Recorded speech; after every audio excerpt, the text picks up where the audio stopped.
Hello there, welcome to Saberjug Gaming, where we always take the high ground.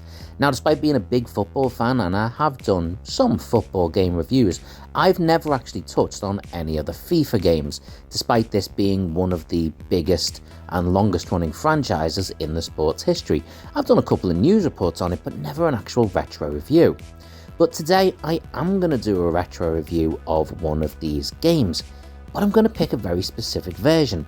The Legacy Editions. Why? We'll come to that soon. Welcome to our retro review of FIFA 23 Legacy Edition. Now, when I say I'm going to do a review of FIFA 23 Legacy Edition, that will also make it a retro review of FIFA 22, 21, 20 and 19.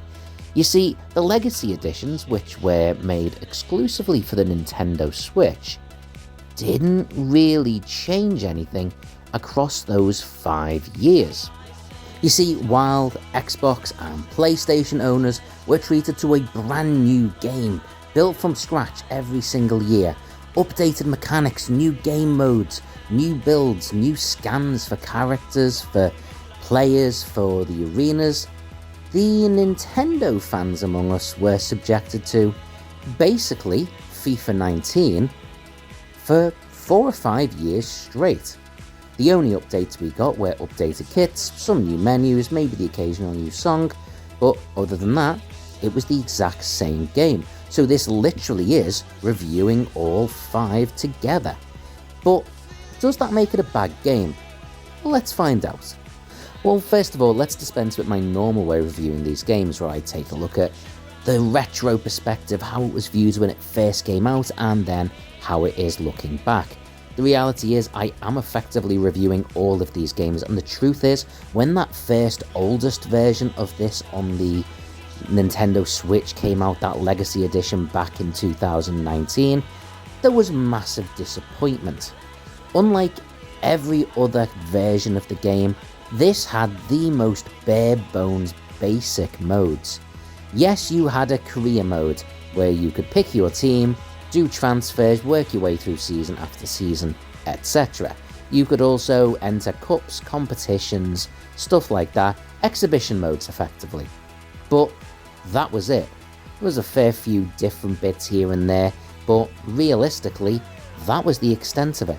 So if you were particularly interested in any of the other game modes involved, or the additional shop stuff where you can unlock certain items or anything else, or being able to create your own new team and take them through leagues, all of those, yeah, that's not happening. And it didn't matter whether you were playing it in 2019 or the most recent version of the game, you were still going to be dealing with the same problem. The two ways of looking at it could be that as this progressed from year to year, gamers for the Nintendo Switch knew what they were getting, so probably weren't going to be as disappointed. However, they probably should have been more disappointed, because year by year, they were paying upwards of £60 just to be able to buy a game they already had, with a new kit on their favourite team. That's effectively it. There really wasn't any other changes. So year by year, people have less reason to be surprised, but more reason to be annoyed. It really felt like an absolute scam. But, again, how was the actual gameplay? Well, the gameplay itself within the football matches was okay, actually, to be fair. It was pretty basic. It didn't have some of the nuance that the PlayStation and Xbox consoles did, but especially if you were playing on a Nintendo Switch Lite, you were playing it for that pick up and go, that game and go approach. It was pretty decent, as long as you were happy with very basic game modes. However, if you've got your Nintendo Switch plugged into your television and you're considering that your home console, I think you'd be massively disappointed. The graphics themselves are deeply scaled down from the PlayStation and Xbox versions.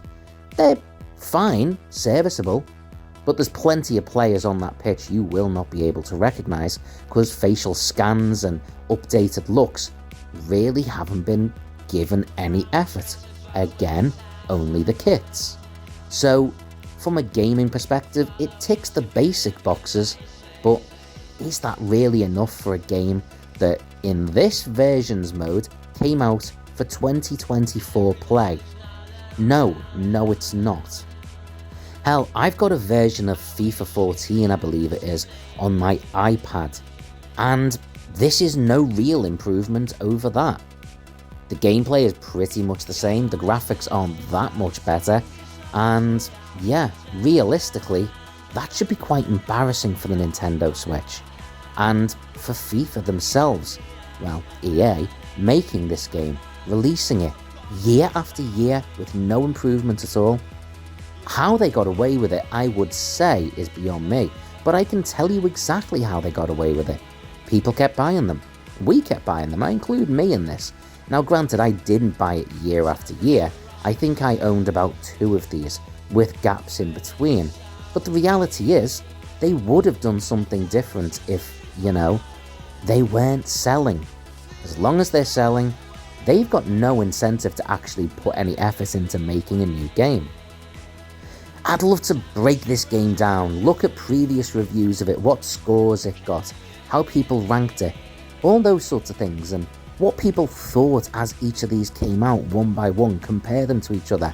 But quite frankly, FIFA, EA, they didn't put any effort into this game, so why the hell should I put that much effort into the review? The truth is, they recycled the exact same game with a very, very slight skin change, and had the audacity to put it in the same box as a brand new game that was made for 2 different consoles. Presenting it to people under the term Legacy Edition, by the way, that makes it sound like it's some sort of special edition, some sort of director's cut of the game. No, Legacy Edition is the most insulting term ever for EA basically selling us a recycled, rehashed, crap as hell version of a game that came out 4 years ago, again and again. Now don't get me wrong, I'll still play this game sometimes on the Switch because it's fine. If they'd been selling this game to us each year at a massively discounted price, say 15-20 quid, and they made it very clear, and don't tell me some small print on the back of the box, this is an update, nothing else. Maybe that's what they should have gone with.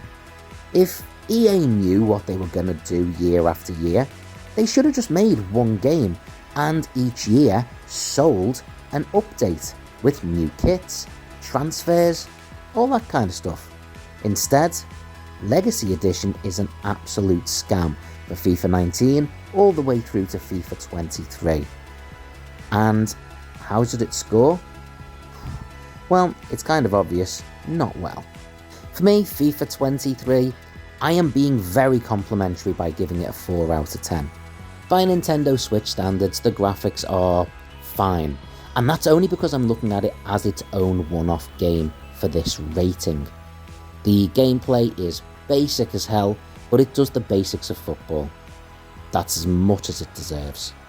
But what do you think? Have you played any of the Legacy Editions? Comment below and let me know what you think, and unlike EA, take the high ground.